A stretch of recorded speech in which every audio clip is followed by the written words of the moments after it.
ಸ್ನೇಹಿತರೆ, ಮೀಡಿಯಾ ಮಾಸ್ಟರ್ಸ್ಗೆ ಸ್ವಾಗತ ಸುಸ್ವಾಗತ. ಗೆಳೆಯರೆ, ಭಾರತದ 5ನೇ ತಲೆಮಾರಿನ ಯುದ್ಧ ವಿಮಾನದ ಕನಸು ನನಸಾಗೋದು ಯಾವಾಗ? ಈ ಪ್ರಶ್ನೆ ಈ ಕ್ಷಣಕ್ಕೂ ಕೂಡ ಕಾಡ್ತಾ ಇದೆ.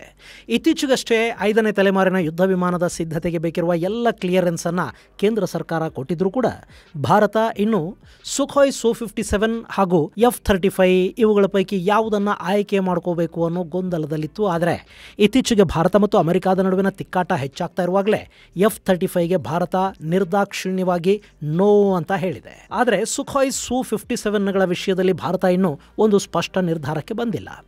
ನಮ್ಮ NSC ಅಜಿತ್ ದೋವಲ್ ರಷ್ಯಾಗೆ ಹೋಗಿದ್ದಾರೆ. ಅಲ್ಲಿ ಆಯುಧಗಳು ಸೇರಿದಂತೆ ನಾನಾ ವಿಷಯಗಳ ಬಗ್ಗೆ ಮಾತುಕತೆಗಳು ನಡೆಯುತ್ತವೆ. ಆ ನಂತರ ಒಂದು ಸ್ಪಷ್ಟತೆ ಸಿಗೋ ಸಾಧ್ಯತೆಗಳು ಕೂಡ ಇರುತ್ತವೆ. ಹಾಗೆ ರಷ್ಯಾ ಕೂಡ ಸುಖೋಯ್ Su-30ಗಳ ಹಾಗೆಯೇ Su-57ಅನ್ನು ಭಾರತದಲ್ಲೇ ನಿರ್ಮಾಣ ಮಾಡೋ ಬಗ್ಗೆ ಆಸಕ್ತಿಯನ್ನು ತೋರ್ತಾ ಇದೆ. ಆದರೆ ಭಾರತಕ್ಕೀಗ ಮ್ಯಾನುಫ್ಯಾಕ್ಚರಿಂಗ್ ಲೈಸೆನ್ಸು, ಭಾರತದಲ್ಲೇ ಪ್ರೊಡಕ್ಷನ್ನು, ಇದಕ್ಕಿಂತ ಹೆಚ್ಚಾಗಿ ಟೆಕ್ನಾಲಜಿ ಟ್ರಾನ್ಸ್ಫರ್ ಬೇಕು. ಆ ಬಗ್ಗೆ ಈಗ ಮಾತುಕತೆಗಳು ನಡೀಬೇಕು.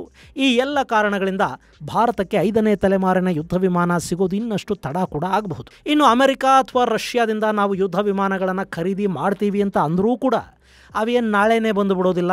ಯುದ್ಧ ವಿಮಾನಗಳು ಬರೋದಕ್ಕೊಂದು 3-4 ವರ್ಷ ಬೇಕು. ಅವು ನಮ್ಮ ವಾಯುಪಡೆಗೆ ಸೆಟ್ ಆಗೋದಕ್ಕೆ ಇನ್ನೊಂದು 2 ವರ್ಷ ಆದರೂ ಬೇಕಾಗುತ್ತೆ.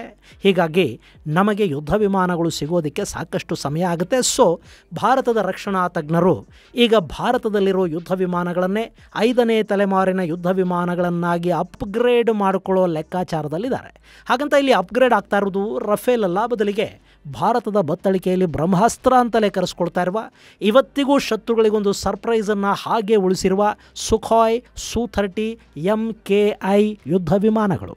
ಸುಖೋಯ್ Su-30 ಈ ಯುದ್ಧ ವಿಮಾನಗಳ ಬಗ್ಗೆ ಸಂಪೂರ್ಣ ಮಾಹಿತಿಯನ್ನು ತಿಳಿಯೋದಕ್ಕೂ ಮುನ್ನ ಈಗ ಭಾರತ ಹೇಗೆ ಈ ಸುಖೋಯ್ಗಳನ್ನು ಅಪ್ಗ್ರೇಡ್ ಮಾಡೋದಕ್ಕೆ ಹೊರಟಿದೆ ಅನ್ನೋ ಬಗ್ಗೆ ಒಂದಷ್ಟು ಮಾಹಿತಿಯನ್ನು ನಾವಿಲ್ಲಿ ನೋಡ್ಬಿಡೋಣ. ನಿಮ್ಮಲ್ಲಿ ಸಾಕಷ್ಟು ಜನ ಯೂಟ್ಯೂಬ್ ಚಾನಲ್ಗಳನ್ನು ಮಾಡಬೇಕು ಅಂದ್ಕೊಂಡಿರ್ತೀರಿ, ಮತ್ತೆ ಕೆಲವರು ಈಗಾಗಲೇ ಚಾನಲ್ಗಳನ್ನು ಮಾಡಿರ್ತೀರಿ. ಆದರೆ ಅವುಗಳನ್ನು ಹೇಗೆ ಮುಂದುವರಿಸಬೇಕು ಅನ್ನೋ ಚಿಂತೆಯಲ್ಲಿರ್ತೀರಿ. ನಿಮಗಾಗಿನೇ ನಾವು ಆಫ್ಲೈನ್ ಯೂಟ್ಯೂಬ್ ತರಬೇತಿ ಕಾರ್ಯಕ್ರಮವನ್ನು ಆಯೋಜಿಸ್ತಾ ಇದ್ದೀವಿ. ಅದರಲ್ಲಿ script writing, voice, camera, video editing, channel optimisation, artificial ಇಂಟೆಲಿಜೆನ್ಸ್ನ ಬಳಕೆ, ಮಾನಿಟೈಸೇಷನ್, ಸೈಬರ್ ಸೆಕ್ಯೂರಿಟಿ, ಹೀಗೆ ನಾನಾ ವಿಷಯಗಳನ್ನು ನೀವು ಕಲಿಯೋದಕ್ಕೆ, ಅರ್ಥ ಮಾಡ್ಕೊಳ್ಳೋದಕ್ಕೆ ಸಾಧ್ಯ ಆಗುತ್ತೆ.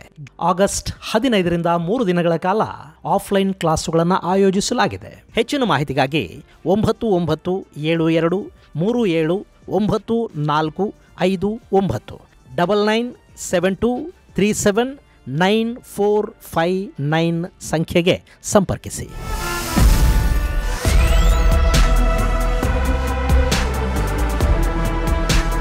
ಗೆಳೆಯರೆ, ಭಾರತದಲ್ಲಿರುವ ಸುಖೋಯ್ Su-30 MKI ಯುದ್ಧ ವಿಮಾನಗಳು 4ನೇ ತಲೆಮಾರಿನ ಯುದ್ಧ ವಿಮಾನಗಳು. ಈಗ ಅವುಗಳಿಗೆ ಇನ್ನಷ್ಟು ಆಧುನಿಕ ಟಚ್ ಅನ್ನು ಕೊಡೋದ್ರ ಮೂಲಕ ಅವುಗಳ ಸಾಮರ್ಥ್ಯವನ್ನು ಹೆಚ್ಚಿಸುವ ಕೆಲಸವನ್ನು ಮಾಡಲಾಗ್ತಾ ಇದೆ. ಇದಕ್ಕಾಗಿ ಕೇಂದ್ರ ಸರ್ಕಾರ ಒಟ್ಟು 25,000 ಕೋಟಿ ರೂಪಾಯಿಗಳನ್ನು ಮೀಸಲಿಟ್ಟಿದ್ದು 200 ಯುದ್ಧ ವಿಮಾನಗಳನ್ನು ಅಪ್ಗ್ರೇಡ್ ಮಾಡೋದಕ್ಕೆ ಸಿದ್ಧತೆಗಳು ನಡೆದಿವೆ. ಇಲ್ಲಿ ಒಂದು 5ನೇ ತಲೆಮಾರಿನ ಯುದ್ಧ ವಿಮಾನದ ಬೆಲೆಗೆ 16 Su-30 ಯುದ್ಧ ವಿಮಾನಗಳನ್ನು ಅಪ್ಗ್ರೇಡ್ ಮಾಡೋ ಪ್ಲಾನ್ ಅನ್ನು ಹಾಕಿಕೊಳ್ಳಲಾಗಿದೆ. ಗೆಳೆಯರೆ, ಸುಖೋಯ್ಗಳು ಈಗಾಗಲೇ ತಮ್ಮ ಸಾಮರ್ಥ್ಯವನ್ನು ಸಾಬೀತುಪಡಿಸಿವೆ. ಹೀಗಾಗಿ ಅವುಗಳನ್ನು ಅಪ್ಗ್ರೇಡ್ ಮಾಡೋದೇ ಬೆಸ್ಟ್ ಅನ್ನೋ ನಿರ್ಧಾರಕ್ಕೆ ರಕ್ಷಣಾ ಇಲಾಖೆ ಬಂದಂತಿದೆ.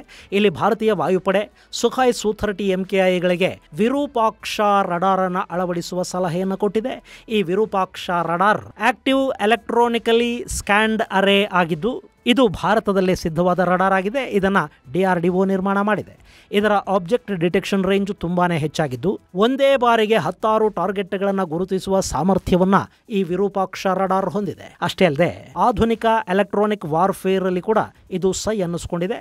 ಇನ್ನು ಈ ರಡಾರ್ ಈಗ ರಫೇಲ್ಗಳಲ್ಲಿ ಬಳಸಲಾಗ್ತಾ ಇರುವ RBE-2AA ರಡಾರ್ಗಳಿಗಿಂತಲೂ ಆಧುನಿಕವಾಗಿದ್ದು, ಸಾಮಾನ್ಯ AESA ರಡಾರ್ಗಳು 60 ಡಿಗ್ರಿಯಷ್ಟು ರೇಂಜನ್ನು ಹೊಂದಿದ್ರೆ ವಿರೂಪಾಕ್ಷ 90 ಡಿಗ್ರಿ ರೇಂಜನ್ನು ಹೊಂದಿದೆ.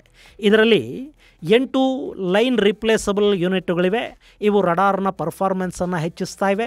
ಇಂಥ ರಡಾರ್ಗಳನ್ನು ಈಗ ಸುಖೋಯ್ Su-30ಗಳಿಗೆ ಅಳವಡಿಸೋದ್ರ ಮೂಲಕ ಅವುಗಳ ಸಾಮರ್ಥ್ಯವನ್ನು ಹೆಚ್ಚಿಸುವ ಕೆಲಸವನ್ನು ಮಾಡಲಾಗ್ತಾ ಇದೆ. ಇನ್ನು ಇದರ ಜೊತೆ ಸುಖೋಯ್ Su-30 MKIಗಳ ಇಂಜಿನ್ಗಳನ್ನು ಕೂಡ ಬದಲಿಸುವ ಕೆಲಸ ಆಗುತ್ತೆ ಅಂತ ಹೇಳ್ತಾ ಇದ್ದಾರೆ. ಆದರೆ ಯಾವ ಇಂಜಿನನ್ನು ರಷ್ಯಾ ಇಲ್ಲಿ ಭಾರತಕ್ಕೆ ಕೊಡುತ್ತೆ, ಅದರ ತಾಕತ್ತೇನು ಅನ್ನೋದ್ರ ಬಗ್ಗೆ ಹೆಚ್ಚಿನ ಮಾಹಿತಿಯನ್ನು ಇನ್ನೂ ಬಿಟ್ಟುಕೊಡಲಾಗಿಲ್ಲ. ಆದರೆ ಸುಖೋಯ್ Su-57ಗಳಲ್ಲಿ ಬಳಸುವ ಇಂಜಿನ್ನನ್ನೇ ಇದರಲ್ಲಿ ಕೂಡ ಬಳಸುವ ಸಾಧ್ಯತೆ ಇದೆ. ಜೊತೆಗೆ ಆಧುನಿಕ ಏವಿಯಾನಿಕ್ಸ್ ಅನ್ನು ಕೂಡ ಇದಕ್ಕೆ ಅಳವಡಿಸಲಾಗ್ತಾ ಇದ್ದು ಅಸ್ತ್ರ ಮತ್ತು ಬ್ರಹ್ಮೋಸ್ ಮಿಸೈಲ್ಗಳನ್ನು ಅಳವಡಿಸುವ ಸಾಧ್ಯತೆ ಇರುತ್ತೆ. ಅರೆ ಇದೇನಿದು, ಈಗಾಗಲೇ ಸುಖಾಯ್ ಸು-30ಗಳಿಗೆ ಬ್ರಹ್ಮೋಸನ್ನು ಅಳವಡಿಸಲಾಗಿದೆ ಅನ್ನೋ ಸುದ್ದಿಗಳನ್ನು ನಾವು ಕೇಳಿದೀವಲ್ವಾ ಅಂತ ಕೆಲವರು ಹೇಳಬಹುದು. ಭಾರತದಲ್ಲಿರೋ ಕೆಲವು ಸುಖಾಯ್ ಸು-30ಗಳಿಗೆ ಬ್ರಹ್ಮೋಸನ್ನು ಅಳವಡಿಸಿದ್ದಾರೆ. ಆದರೆ ಈಗ ಆ ನಂಬರನ್ನು 200ಕ್ಕೆ ಏರಿಸುವ ಮೂಲಕ ಬ್ರಹ್ಮೋಸ್ ಮಿಸೈಲ್ಗಳನ್ನು ಹೊತ್ತೊಯ್ಯಬಲ್ಲ 200 ಯುದ್ಧ ವಿಮಾನಗಳನ್ನು ಭಾರತ ಸಿದ್ಧಪಡಿಸ್ತಾ ಇದೆ. ಇಲ್ಲಿ ಬ್ರಹ್ಮೋಸ್ಗಳು ಹೇಗೆ ಕಾರ್ಯನಿರ್ವಹಿಸುತ್ತವೆ ಅನ್ನೋದನ್ನು ಇಡೀ ಜಗತ್ತು ಆಪರೇಷನ್ ಸಿಂಧೂರ್ ಸಮಯದಲ್ಲಿ ಕಂಡಿದೆ. ಚೈನಾ ಹಾಗೂ ಅಮೆರಿಕಾದ ಯಾವುದೇ ರಡಾರ್ ಕೂಡ ಬ್ರಹ್ಮೋಸ್ನ ಹೆಜ್ಜೆಯನ್ನು ಪತ್ತೆ ಹಚ್ಚೋದಕ್ಕೆ ಸಾಧ್ಯ ಆಗಿರಲಿಲ್ಲ. ಹಾಗೆಯೇ ಬ್ರಹ್ಮೋಸ್ನ ಗುರಿಯ ನಿಖರತೆ ಕೂಡ ಜಗತ್ತನ್ನು ಬೆಚ್ಚಿ ಬೀಳಿಸಿತ್ತು. ಈಗ ಅಂಥ ಬ್ರಹ್ಮೋಸ್ಗಳನ್ನು 200 ಸುಖಾಯ್ ಯುದ್ಧ ವಿಮಾನಗಳಿಗೆ ಕಟ್ಟೋದಕ್ಕೆ ಸಾಧ್ಯ ಆದರೆ ಭಾರತದ ವಾಯುಪ್ರದೇಶದ ಯಾವ ಜಾಗದಿಂದ ಬೇಕಾದರೂ ಅವುಗಳನ್ನು ಪೂರ್ವ ಮತ್ತು ಪಶ್ಚಿಮದ ಶತ್ರುಗಳ ವಿರುದ್ಧ ಉಡಾಯಿಸೋದಕ್ಕೆ ಸಾಧ್ಯ ಆಗುತ್ತೆ. ಹಾಗೆ ಬ್ರಹ್ಮೋಸ್ಗಳ ಜೊತೆ ಅಸ್ತ್ರ ಮಿಸೈಲ್ ಕೂಡ ತುಂಬಾನೇ ಅಪಾಯಕಾರಿಯಾಗಿದ್ದು ಅವುಗಳನ್ನು ಕೂಡ ಈ ಸು-30 ಯುದ್ಧ ವಿಮಾನಗಳಿಗೆ ಅಳವಡಿಸೋದಕ್ಕೆ ಸಿದ್ಧತೆಗಳು ನಡೆದಿವೆ. ಅಲ್ಲಿಗೆ ಭಾರತದ ಸುಖಾಯ್ ಸು-30 MKIಗಳು ಸಂಪೂರ್ಣವಾಗಿ ಆಧುನಿಕ ಯುದ್ಧ ವಿಮಾನಗಳಾಗಿ ಬದಲಾಗುತ್ತವೆ.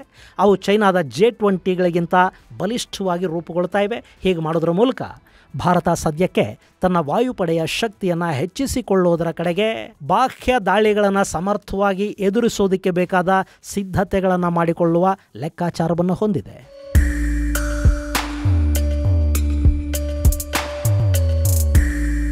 ಗೆಳೆಯರೆ, ಈ ಸುಖಾಯ್ ಸು-30 MKIಗಳು ಭಾರತದ ಬತ್ತಳಿಕೆಯನ್ನು ಸೇರಿ ತುಂಬಾನೇ ವರ್ಷಗಳು ಕಳೆದಿವೆ. ಈ ಹಿಂದೆನೇ 40 ಸುಖಾಯ್ಗಳಿಗೆ ಬ್ರಹ್ಮೋಸ್ ಕ್ಷಿಪಣಿಗಳನ್ನು ಅಳವಡಿಸಿ ಅವುಗಳನ್ನು 2 ಸರ್ಫೇಸ್ಗಳಲ್ಲಿ ಉಡಾಯಿಸಬಹುದಾದ ವ್ಯವಸ್ಥೆಗಳನ್ನು ಭಾರತೀಯ ವಾಯುಪಡೆ ಮಾಡಿಕೊಂಡಿದೆ. ನಮ್ಮಲ್ಲಿರುವ ಒಟ್ಟು ಯುದ್ಧ ವಿಮಾನಗಳ ಪೈಕಿ 272 ಸುಖಾಯ್ ಸು-30 MKIಗಳಿವೆ.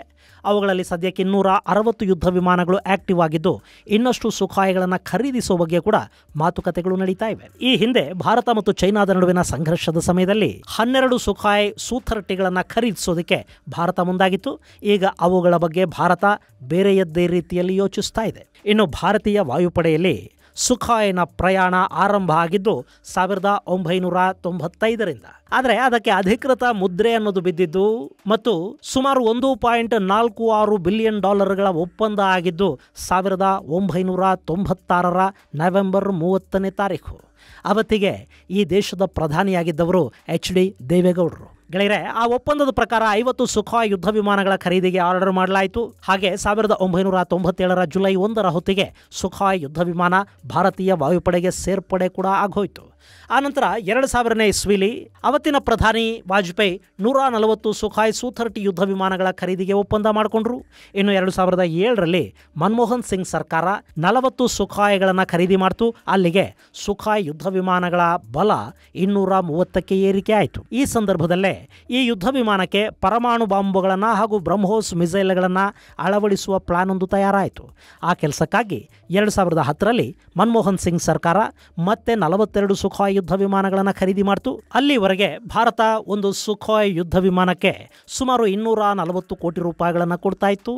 ಆದರೆ 2010ರಲ್ಲಿ ಖರೀದಿ ಮಾಡಿದ ಯುದ್ಧ ವಿಮಾನದ ಬೆಲೆ 667 ಕೋಟಿ ರೂಪಾಯಿಗಳಿಗೆ ಏರಿಕೆಯಾಗಿತ್ತು. ಅಂದರೆ ಹೆಚ್ಚು ಕಡಿಮೆ 2.5 ಪಟ್ಟಿಗಿಂತಲೂ ಹೆಚ್ಚು ಬೆಲೆ ಕೊಟ್ಟು ಸುಖಾಯ್ ಯುದ್ಧ ವಿಮಾನಗಳನ್ನು ಖರೀದಿ ಮಾಡಲಾಯಿತು. ಯಾಕೆ ಅಷ್ಟೊಂದು ಹಣವನ್ನು ಭಾರತ ಕೊಡ್ತಾ ಇದೆ ಅನ್ನೋ ಬಗ್ಗೆ ಅವತ್ತಿನ ಸರ್ಕಾರ ಯಾವ ಗುಟ್ಟನ್ನು ಬಿಟ್ಟು ಕೊಡಲಿಲ್ಲ. ಆದರೆ ಅಲ್ಲವತ್ತು ಭಾರತ ಅಷ್ಟೊಂದು ಹಣ ಕೊಟ್ಟು ಸುಖಾಯ್ಗಳನ್ನು ಯಾಕೆ ಖರೀದಿ ಮಾಡ್ತಾ ಇದೆ ಅನ್ನೋ ಬಗ್ಗೆ ನಾನಾ ರಾಷ್ಟ್ರಗಳು ಒಂದಷ್ಟು ಊಹೆಗಳನ್ನು ಮಾಡಿದ್ವು. ಅವರ ಊಹೆ ಸರಿಯಾಗೇ ಇತ್ತು. 2010ರಲ್ಲಿ ತರಿಸಿಕೊಂಡ ಸುಖಾಯ್ ಯುದ್ಧ ವಿಮಾನಗಳು ಪರಮಾಣು ದಾಳಿ ಮಾಡಬಲ್ಲ ಸಾಮರ್ಥ್ಯವನ್ನು ಹೊಂದಿದ್ವು. ಹೀಗೆ 2010ರಲ್ಲಿ ಖರೀದಿ ಮಾಡಿದ 42 ಸುಖಾಯ್ ಯುದ್ಧ ವಿಮಾನಗಳು ಸೇರಿ ಒಟ್ಟು 272 ಯುದ್ಧ ವಿಮಾನಗಳು ಭಾರತದ ವಾಯುಪಡೆಯನ್ನು ಸೇರಿದ್ವು. 2018ರ ಹೊತ್ತಿಗೆ ಈ ಎಲ್ಲ ಯುದ್ಧ ವಿಮಾನಗಳು ಸಕ್ರಿಯವಾಗಿ ಕಾರ್ಯನಿರ್ವಹಿಸ್ತಾ ಇದ್ವು.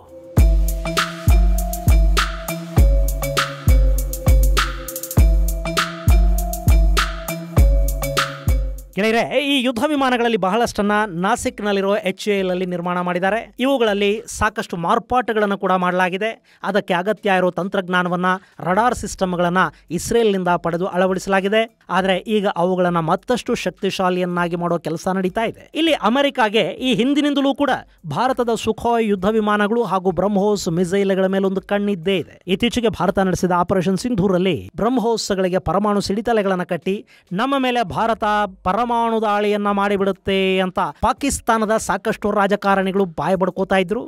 ಆದರೆ ಆ ಭಯ ಇದ್ದದ್ದು ಪಾಕಿಗಳಿಗೆಲ್ಲ, ಅಮೆರಿಕಾಗೆ.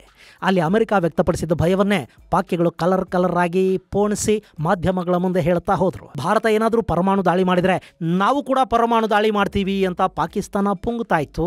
ಆದರೆ ಅವರಿಗೆ ಗೊತ್ತಿಲ್ಲದ ವಿಷಯ ಏನು ಅಂದರೆ, ಒಂದು ಸರಿ ಭಾರತ ಪರಮಾಣು ದಾಳಿಯನ್ನು ಮಾಡಿಬಿಟ್ರೆ ಪಾಕಿಸ್ತಾನಕ್ಕೆ ಮತ್ತೆ ಪ್ರತಿದಾಳಿ ಮಾಡೋ ಅವಕಾಶ ಕೂಡ ಇರೋದಿಲ್ಲ. ಆದರೆ ಭಾರತ ನೋ ಫಸ್ಟ್ ಯೂಸ್ ಪಾಲಿಸಿಯನ್ನು ಇವತ್ತಿಗೂ ಪಾಲಿಸ್ತಾ ಇದೆ. ಅದು ಹಾಗೆ ಮುಂದುವರಿಯುತ್ತೆ ಕೂಡ. ಇಷ್ಟಾದರೂ ಕೂಡ ನ್ಯೂಕ್ಲಿಯರ್ ಕೇಪಬಲ್ ಬ್ರಹ್ಮೋಸ್ ಮತ್ತು ಸುಖಾಯ್ Su-30 MKIಗಳು ಪಾಕ್ ಮತ್ತು ಚೈನಾದ ಜೊತೆಗೆ ಅಮೆರಿಕಾದ ನಿದ್ದೆಗಿಡಿಸ್ತಾ ಇವೆ ಅಂದರೆ ಅಚ್ಚರಿ ಪಡಬೇಕಾದ ಅಗತ್ಯ ಇಲ್ಲ. ಇನ್ನು ಭಾರತಕ್ಕೆ 5ನೇ ತಲೆಮಾರಿನ ಯುದ್ಧ ವಿಮಾನವನ್ನು ಮಾರಿಬಿಡೋ ಪ್ಲಾನ್ನಲ್ಲಿದ್ದ ಅಮೆರಿಕಾಗೆ ಈಗ ಸುಖಾಯ್ Su-30 MKIಗಳನ್ನು ಅಪ್ಗ್ರೇಡ್ ಮಾಡ್ತಾ ಇರೋದು ಒಂದು ದೊಡ್ಡ ಹಿನ್ನಡೆ ಅಂತ ಕೂಡ ಅನ್ನಿಸ್ಕೊಳ್ಳುತ್ತೆ. ಇದು ಗೆಳೆಯರೆ, ಭಾರತ 5ನೇ ತಲೆಮಾರಿನ ಯುದ್ಧ ವಿಮಾನಗಳ ಖರೀದಿಗಿಂತಲೂ ತನ್ನಲ್ಲಿನ ಸುಖಾಯ್ Su-30 ಯುದ್ಧ ವಿಮಾನಗಳನ್ನೇ 5ನೇ ತಲೆಮಾರಿಗೆ ಅಪ್ಗ್ರೇಡ್ ಮಾಡಿಕೊಳ್ತಾ ಇರೋದರ ಕುರಿತಾದ ಒಂದಷ್ಟು ಮಾಹಿತಿ. ಮುಂದಿನ ಸಂಚಿಕೆಯಲ್ಲಿ ಮತ್ತಷ್ಟು ವಿಶೇಷಗಳ ಜೊತೆ ಮತ್ತೆ ಭೇಟಿಯಾಗೋಣ. ಅಲ್ಲಿವರೆಗೆ ಜೈ ಹಿಂದ್, ಜೈ ಕರ್ನಾಟಕ.